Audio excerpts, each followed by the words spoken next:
नमस्कार, आप सभी का जन टीवी उत्तराखंड में स्वागत है। मैं हूं आपके साथ दीपिका जांगिड़। खबरों की शुरुआत करेंगे, उससे पहले एक नजर हेडलाइंस पर।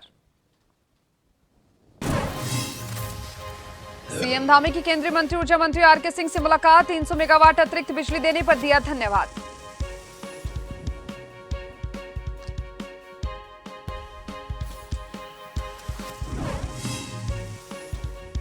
उत्तराखंड सचिवालय में सड़क सुरक्षा परिषद की बैठक। परिवहन मंत्री चंदन रामदास ने की विभिन्न कार्यों की समीक्षा। सड़क सुरक्षा के उपायों की दी जानकारी।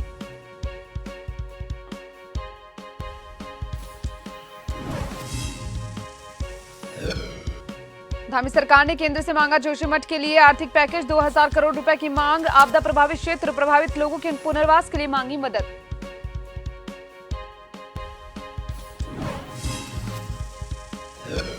उत्तराखंड के लक्सर में कांग्रेस का महंगाई पर विरोध प्रदर्शन। गैस सिलेंडर के दामों में वृद्धि को लेकर किया हंगामा।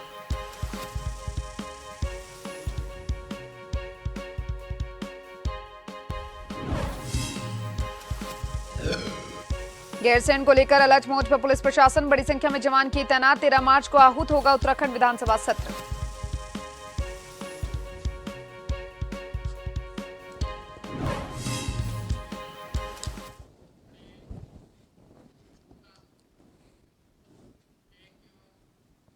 खबरें विस्तार से। मुख्यमंत्री पुष्कर सिंह धामी ने दिल्ली में केंद्रीय मंत्री से मुलाकात की है। केंद्रीय ऊर्जा मंत्री आरके सिंह से भेंट कर माह मार्च 2023 के लिए उत्तराखंड राज्य को केंद्रीय पूल से 300 मेगावाट अतिरिक्त विद्युत प्रदान किए पर धन्यवाद दिया।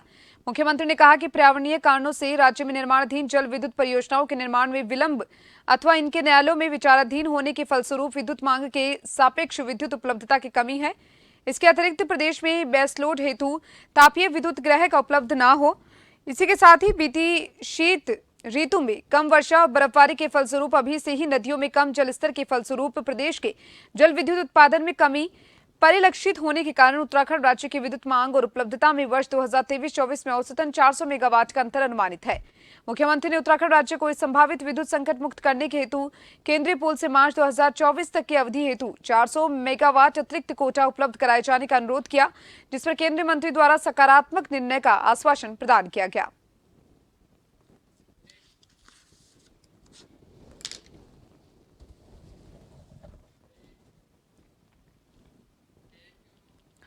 तो वहीं परिवहन मंत्री चंदन रामदास ने देहरादून में सड़क सुरक्षा को लेकर परिषद की बैठक ली। बैठक में परिवहन विभाग के सचिव अरविंद सिंह हयाकी समेत तमाम अधिकारी उपस्थित रहे। सचिव परिवहन द्वारा वर्ष 2022 और 23 में माह फरवरी 2023 तक घटित सड़क दुर्घटनाओं का विवरण प्रस्तुत किया गया और इसके अतिरिक्त उनके द्वारा राज्य में सड़क सुरक्षा उपायों के संबंध में किए जा रहे कार्यों और परिवहन विभाग द्वारा किए जा रहे प्रवर्तन कार्यों, जन जागरूकता, विभागीय कार्यों में ऑटोमेशन, वाहनों की तकनीकी जांच में गुणवत्ता सुधार और चालकों की परीक्षा ऑटोमेटेड रूप से किए जाने के संबंध में कार्यों का विवरण भी प्रस्तुत किया गया। लोक निर्माण विभाग से उपस्थित अधिकारियों द्वारा मार्गों की दशा में सुधार हेतु किए जा रहे कार्यों और ब्लैक स्पॉट सुधारीकरण, दुर्घटना संभावित स्थलों के सुधारीकरण, crash barrier road, साइनिज road marking आदि के संबंध में विवरण प्रस्तुत किया गया। पुलिस विभाग द्वारा किए जा रहे प्रवर्तन कार्यों, सड़क सुरक्षा जागरूकता के अतिरिक्त संवेदनशील स्थलों के चिन्हित के संबंध में अवगत करवाया गया।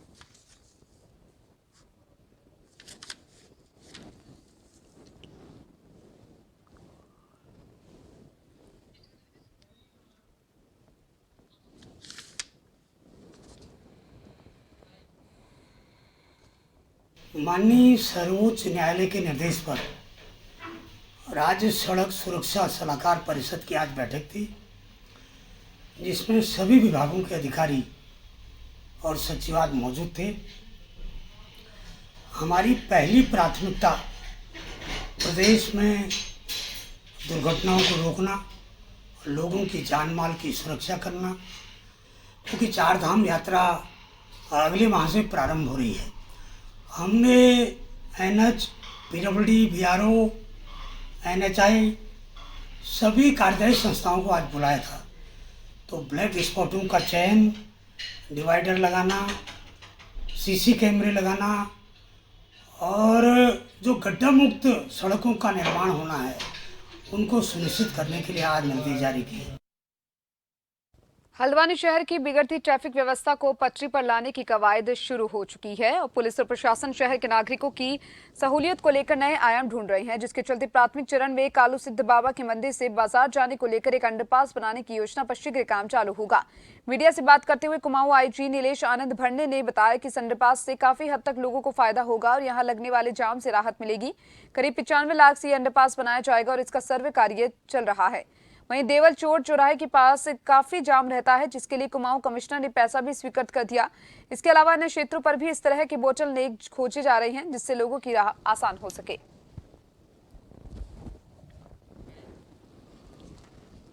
मिले हैं जो उसमें का कुछ हिस्सा जो है ट्रैफिक के लिए भी दिया गया है, तो मेरे द्वारा इनको बताया गया है कि इसका अधिक से अधिक हिस्सा हम ऐसे छोटे प्रोजेक्ट में ले और जो डायरेक्ट इम्पैक्ट करे वो प्रोजेक्ट ले, ना कि हम ज़्यादा पहले ब्यूटिफिकेशन और बाकी अन्य चीज़ों पे कम ध्यान देते हुए लोगों को जिसमें राहत मिले ऐसे प्रोजेक्ट ले। तो इसी में हमने एक कालू सिद्ध से जो है मार्केट जाने के लिए अंडरपास का भी दिया है जो 95 लाख का ही है, तो इसका टेक्निकल सर्वे कराया जा रहा है। इसके अलावा जो है कुछ ऐसे पॉइंट्स खोजे गए जैसे देवल चौड़ टीपी नगर पे है, वहाँ बहुत बड़ा बॉटलनेक है, तो उसका काम अभी जल्दी शुरू हो जाएगा। उसके पैसा भी जो है कमिश्नर महोदय द्वारा स्वीकृत कर लिया गया है।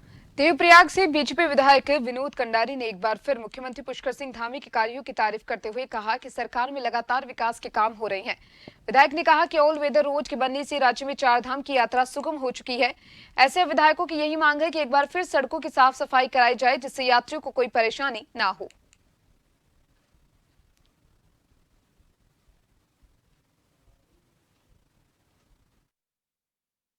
देखिए, माननीय मुख्यमंत्री जी चार धाम को लेकर बैठक ली है। निश्चित तौर पर रोड का जो जहाँ पे कहीं मलबा वगैरह इत्यादि सब साफ हो रहा है, तो निश्चित तौर पर सरकार ने चार धाम को लेकर बैठक के लिए जो दिशा निर्देश माननीय मुख्यमंत्री ने अधिकारियों को दिए, संबंधित अधिकारी होते हैं उस अधिकारी उसका पालन करें। निश्चित तौर पर यात्रा जब से ऑल वेदर रोड बनी है तब से यात्रा बहुत ज़्यादा सुगम हो गई। बीजेपी के प्रदेश महामंत्री आदित्य कोठारी ने विपक्ष को करारा जवाब देते हुए कहा कि आज गैरसैंण के नाम पर जो भी विपक्ष आरोप लगाने का काम कर रहा है, इसलिए बेवजह गैरसैंण के नाम पर आरोप लगाने का काम कर रहा है। बीजेपी प्रदेश महामंत्री ने कहा कि धामी सरकार बेहतर काम कर रही है, वहां पर अवस्थापना विकास के काम हो रहे हैं, लेकिन विपक्ष को सरकार के काम दिख नहीं रहे। कहाँ जा रहे हैं महाराज? सरकार के द्वारा ही गैरसैंण को ग्रीष्मकालीन राजधानी घोषित किया गया है और विधानसभा की बहुत सारी गतिविधियों का संचालन गैरसैंण से इस समय हो रहा है। विपक्ष इस समय मुद्दा विहीन है, उनके पास कोई मुद्दा नहीं है और केवल विरोध के लिए विरोध करना उनका एक प्रकार से ये नेचर बन चुका है, उनकी एक कार्यशैली बन चुकी है जिसमें कोई आधार नहीं है, कोई उसका वेश नहीं है। आगामी 23 मार्च को बीजेपी की प्रदेश सरकार के 1 वर्ष का कार्यकाल पूरा होने वाला है, जिसको लेकर एक विस्तृत कार्यक्रम की कार्य योजना भी बीजेपी ने तैयार की है। बीजेपी के प्रदेश महामंत्री आदित्य कोठारी ने बताया कि आगामी 23 मार्च को बीजेपी की प्रदेश सरकार के 1 वर्ष के कार्यकाल पूरे होने पर पार्टी आगामी 25 मार्च से 31 मार्च तक विस्तृत जनसंपर्क अभियान चलाने वाली है, जिसमें बूथ स्तर तक बीजेपी के पदाधिकारी और कार्यकर्ता सरकार के जन कल्याणकारी योजनाओं के बारे में और महत्वपूर्ण लोक निर्णयों के बारे में जनता को बताएंगे। आदित्य कोठारी ने बताया कि इस जनसंपर्क अभियान की रूपरेखा तैयार की जा रही है और पूरा प्रयास है कि ये जनसंपर्क अभियान ऐतिहासिक हो।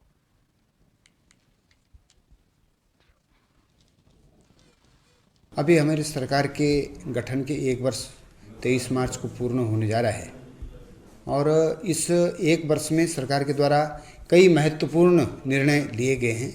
उनको जो भी निर्णय सरकार के द्वारा लिए गए हैं 25 तारीख से लेकर के 31 तारीख तक भारतीय जनता पार्टी के द्वारा विस्तृत जनसंपर्क अभियान इसमें चलाए जाने का कार्यक्रम प्रस्तावित है और सरकार की जो भी उपलब्धियां हैं, जनहित में जो जो निर्णय लिए गए हैं, उन निर्णयों को हम बूथ स्तर तक पहुंचाने का कार्यक्रम 25 मार्च से 31 मार्च तक लेंगे। उत्तराखंड सरकार के वित्त मंत्री प्रेमचंद अग्रवाल एक कार्यक्रम में भाग लेने डोईवाला पहुंचे, जहां बजट सत्र को लेकर अग्रवाल ने कहा कि गैरसैंण आयोजित होने जा रही उत्तराखंड सरकार बजट सत्र ऐतिहासिक होगा। कहा कि इस बजट में जनता के सुझाव भी शामिल किए गए हैं। कि लास्ट टाइम जब मैं पहली बार वित्त मंत्री बना था तो तमाम जनता से हमने सुझाव मांगे थे और जितने हमारे हितधारक हैं उनके साथ बैठना भी हुआ था, चाहे 15 मई 2022 को नैनीताल में बैठना रहा हो या 19 मई 2022 को देहरादून में माननीय मुख्यमंत्री जी के जो आवास है उसमें बैठना रहा हो। बढ़िया बात ये रही कि दोनों में माननीय मुख्यमंत्री जी रहे इस बार भी हमने प्रयास किया है कि जनता से हम सुझाव लें, क्योंकि अच्छा बजट हम प्रस्तुत करना चाहते हैं और उसमें तमाम उत्तराखंड के लोगों से हमने सुझाव मांगे हैं। व्हाट्सएप के माध्यम से मांगे हैं, ईमेल के माध्यम से मांगे हैं, जिलाधिकारियों के माध्यम से स्टेक होल्डर्स की बैठक की है। अभी 3 दिन पहले माननीय मुख्यमंत्री जी और हम लोग बैठ के संवाद अन्य को हमारे जो हितधारक हैं, चाहे कृषि से संबंधित होंगे और व्यापार से संबंधित होंगे, पर्यटन से संबंधित होंगे या अन्य और जो भी हमारे इस प्रकार के हितधारक हैं, सबके साथ बैठना हुआ है। बहुत अच्छे सुझाव आए हैं। हर साल की भांति इस वर्ष भी बड़ा गांव में धूमधाम से अंतर्राष्ट्रीय महिला दिवस मनाया गया। बता दें कि 8 मार्च को होली के महापर्व होने के कारण इस वर्ष बड़ा गांव में 8 मार्च को महिला दिवस नहीं मनाया गया। वहीं महिलाओं ने 8 मार्च को सुबह एक रैली निकालकर महिला दिवस को मनाया। यह महिलाओं ने सुंदर सांस्कृतिक कार्यक्रम का आयोजन किया, जिसमें करीबन सैकड़ों की तादाद में महिलाएं शामिल रही। बता दें कि विगत वर्ष पूर्व पहले तपोवन न्याय पंचायत में सभी ग्रामीण इलाकों की महिलाएं पहुंचती थी और तपोवन न्याय पंचायत में अंतर्राष्ट्रीय महिला दिवस का आयोजन किया जाता था। लेकिन कुछ वर्षों से सभी ग्रामीण इलाकों की महिलाएं अपने ही गांव में अंतर्राष्ट्रीय महिला दिवस को बड़े ही धूमधाम से मना रही हैं।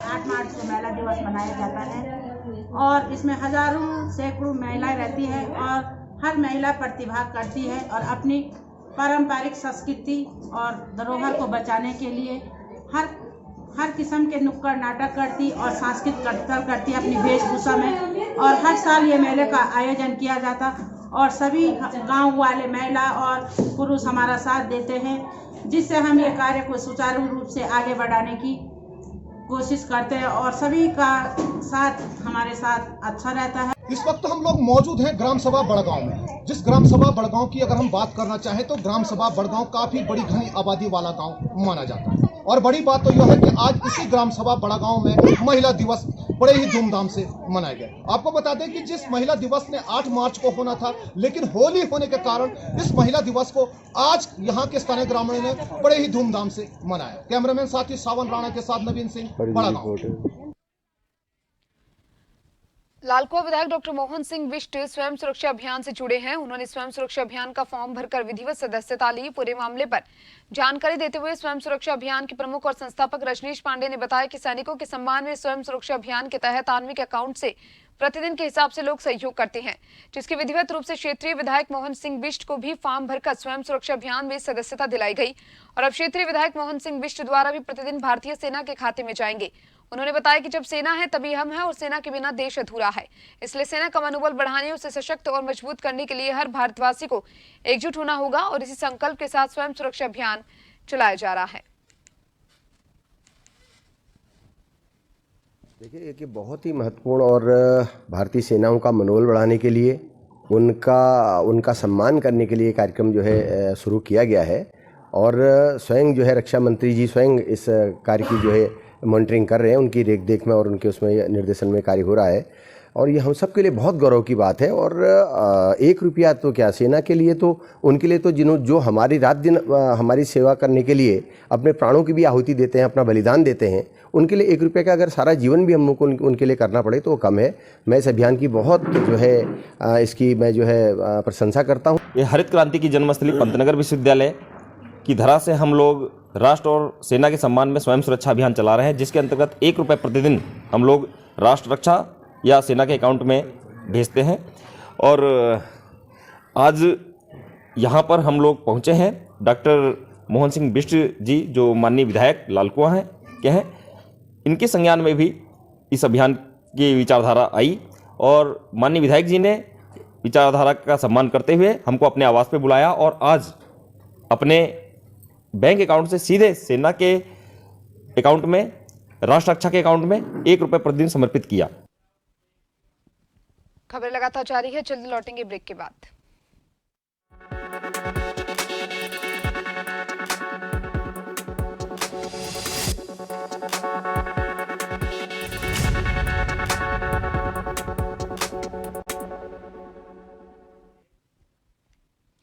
ब्रेक के बाद एक बार फिर से आप सभी का स्वागत है। हल्द्वानी के बुद्ध पार्क में पूर्व सैनिकों ने जोरदार प्रदर्शन करते हुए वन रैंक वन पेंशन 2 की विसंगतियों को दूर करने के लिए केंद्र सरकार से मांग की। अपनी 7 सूत्रीय मांगों को लेकर पूर्व सैनिकों ने उपजिलाधिकारी के माध्यम से रक्षा मंत्री और प्रधानमंत्री को ज्ञापन भेजा है, जिसमें वन रैंक वन पेंशन 2 में हुई विसंगतियों को दूर करने की मांग की गई है। इसके साथ ही MSP अलाउंस सभी रैंक का सम्मान किए जाने को लेकर मांग की गई। इसके अलावा युद्ध में शहीद और घायलों को वन रैंक वन पेंशन 2 में पेंशन वृद्धि का लाभ दिए जाने की मांग की गई है।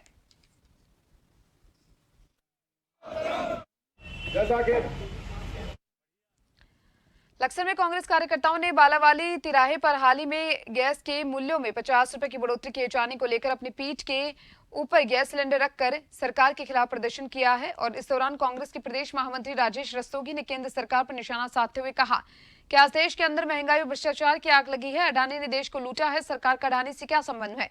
उन्होंने कहा कि जब राहुल गांधी देश से बाहर देश की निंदा करते हैं तो भारतीय जनता पार्टी के नेताओं को बड़ी आग लगती है, वहीं जब राहुल गांधी अपने देश भारत में आते हैं तो उनकी गिरफ्तारी की मांग की जाती है।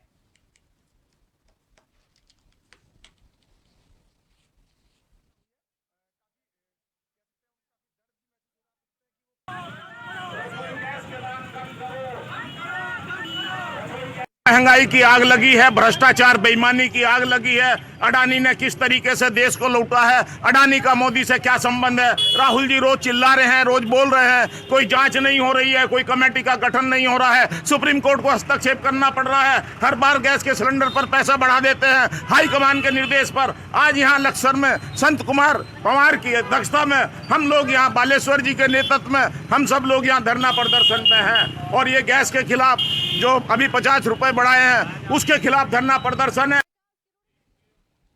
मानवाधिकार संरक्षण और भ्रष्टाचार निवारक समिति देहरादून द्वारा एक प्रेस वार्ता का आयोजन किया गया और इस प्रेस वार्ता में समिति द्वारा 15 वर्षों से लगातार नशे के खिलाफ एक अभियान चलाया जा रहा है। प्रेस वार्ता को संबोधित करते हुए मानव अधिकार संरक्षण और भ्रष्टाचार निवारण समिति के अध्यक्ष एडवोकेट ललित मोहन जोशी ने बताया कि युवा संवाद कार्यक्रम के जरिए वह लोगों को नशा छोड़ने के लिए जागरूक करते हैं और इस अभियान की शुरुआत उन्होंने 2005 में हल्द्वानी में की थी और अब तक वहां लाखों लोगों का नशा छोड़ा चुके हैं और 40,000 से अधिक लोगों को नशा छोड़ने के लिए शपथ भी दिला चुके हैं।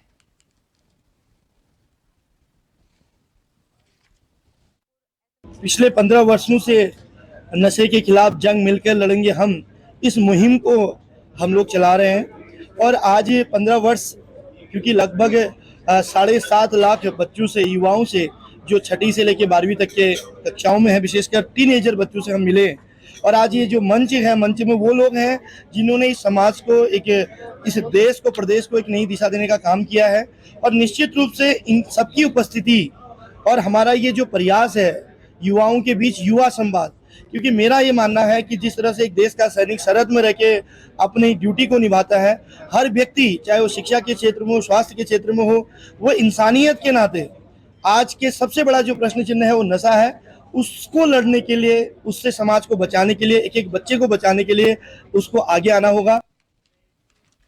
डोईवाला दूधली क्षेत्र के ग्रामीण लगातार सड़क चौड़ीकरण की मांग को लेकर धरने प्रदर्शन पर ज्ञापन भी सौंपा है, परंतु दुर्भाग्य है कि पूर्व मुख्यमंत्री की घोषणा के बाद भी आज तक मात्र 8 किलोमीटर की सड़क का चौड़ीकरण नहीं हो पाया है, जिसके चलते आए दिन दूधली रोड पर हादसे हो रही हैं। शासन प्रशासन लगातार हो रही सड़क हादसों के बावजूद ग्रामीणों की सुनने को तैयार नहीं है। ग्रामीणों की मांग है कि दूधली रोड का चौड़ीकरण किया जाए जिससे हादसों में कमी आए।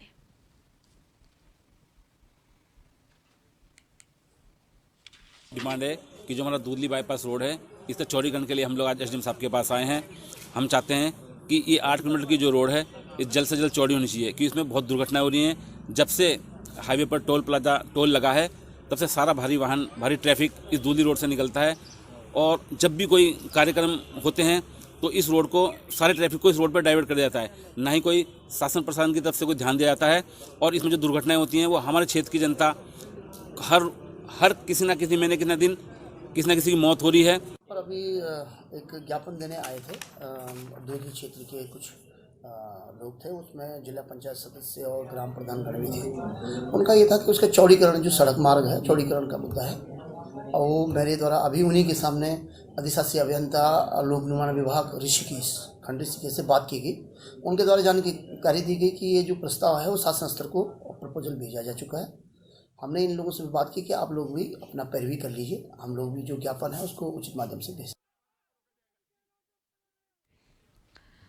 उत्तराखंड में बिजली संकट गहराता ही जा रहा है। अभी भी राज्य में बिजली उत्पादन और सेंट्रल पूल कोटे की बिजली को मिला दिया जाए तब भी राज्य में 20,000 यूनिट की कमी पड़ रही है। ऐसे में राज्य को उत्पादन नजर उन बंद पड़े उत्पादन केंद्रों पर है जो कि गैस की मदद से चलते हैं, जिनको चलाया जा सकता है। इसको लेकर राज्य के मुख्यमंत्री की शुक्रवार शाम को 5 बजे केंद्रीय ऊर्जा मंत्री के साथ एक अहम बैठक होने वाली है। सचिव ऊर्जा और मीनाक्षी सुंदरम का कहना है कि अभी भी बिजली संकट लगातार बना हुआ है, जो बारिश कम होने की वजह से पैदा हुआ है। उन्होंने कहा कि राज्य सरकार बिजली संकट से उबरने के लिए राज्य में गैस आधारित विद्युत प्लांट पर काम कर रही है।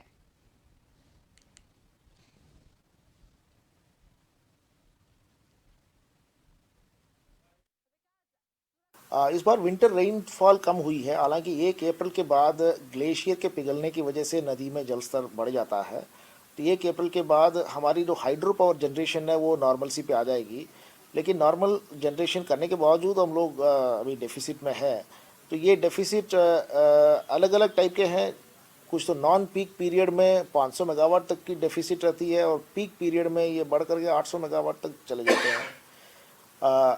कुछ शॉर्ट टर्म टेंडर्स हम लोगों ने किया था, उसमें हम लोग कुछ ले रहे हैं। और जो 300 मेगावाट भारत सरकार ने अभी अलॉट किया है और गैस प्लांट को चलाने की जो कोशिश है, इन सब से हट करके एक मीडियम टर्म टेंडर भी हम लोग करने की कोशिश कर रहे हैं।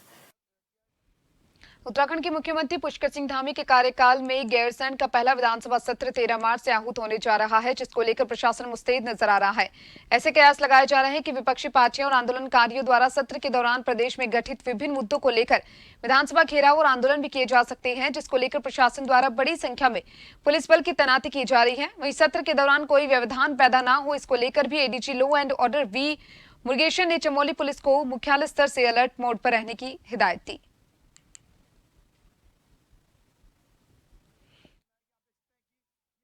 सत्र स्मूथली चलने के लिए पर्याप्त पुलिस बल लगाया जाएगा। पीएसी भी है और अग्निशमन का भी लगेगी और महिला पुलिस भी लगेगा। हमारे अगले में हो गया है और उनको चमोली डिस्ट्रिक्ट को हिदायत दी गई कि प्रॉपर व्यवस्था करें जोन सेक्टर बांध के। उत्तराखंड में सत्र के दौरान कर्मियों की छुट्टी पर रोक लगा दी है। सचिवालय और विधानसभा के अधिकारियों और कर्मचारी की छुट्टी पर रोक लगा दी है। वहीं अप्रिय स्थिति में ही कर्मियों को छुट्टी की अनुमति होगी।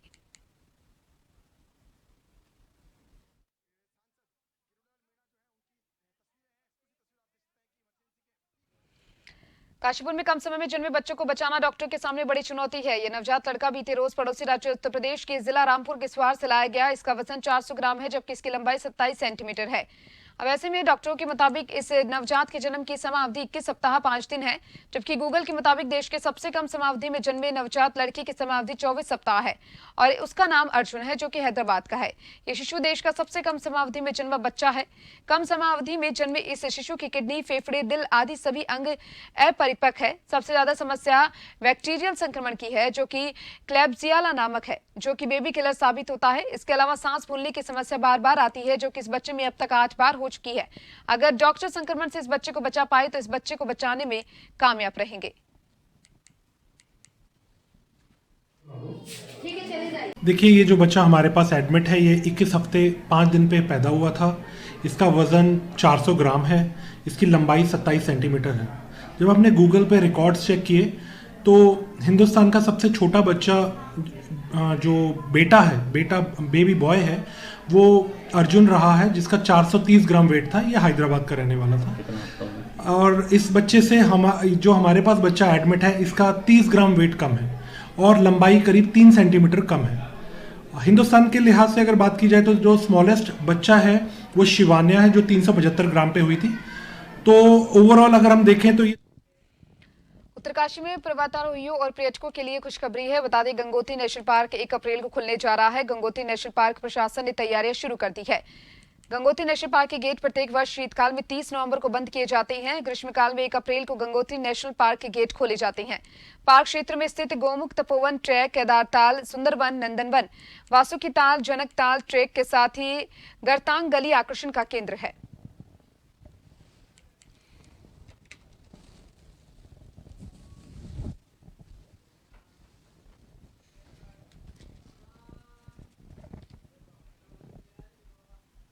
उत्तराखंड में 4 धाम यात्रा में डॉक्टर और पैरामेडिकल स्टाफ यूनिफॉर्म में नजर आएंगे। स्वास्थ्य विभाग ने यूनिफॉर्म का डिजाइन और रंग तय करने के लिए एजेंसी से परामर्श लिया। बता दें कि राज्य सरकार का फोकस चारधाम यात्रा पर आने वाले श्रद्धालुओं को बेहतर सुविधा देना है।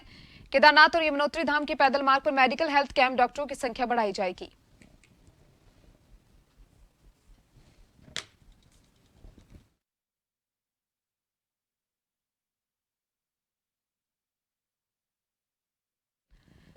काशीपुर में बीते रोज रंगों की पर्व होली का त्योहार देश और प्रदेश के साथ साथ काशीपुर सहित आसपास के क्षेत्र में धूमधाम से मनाया गया। काशीपुर में बीती शाम रामलीला मैदान में इस मौके पर एक भजन संध्या का आयोजन किया गया। देर रात तक चली भजन संध्या में सैकड़ों की संख्या में श्रद्धालु और श्रोताओं ने जमकर लुत्फ उठाया।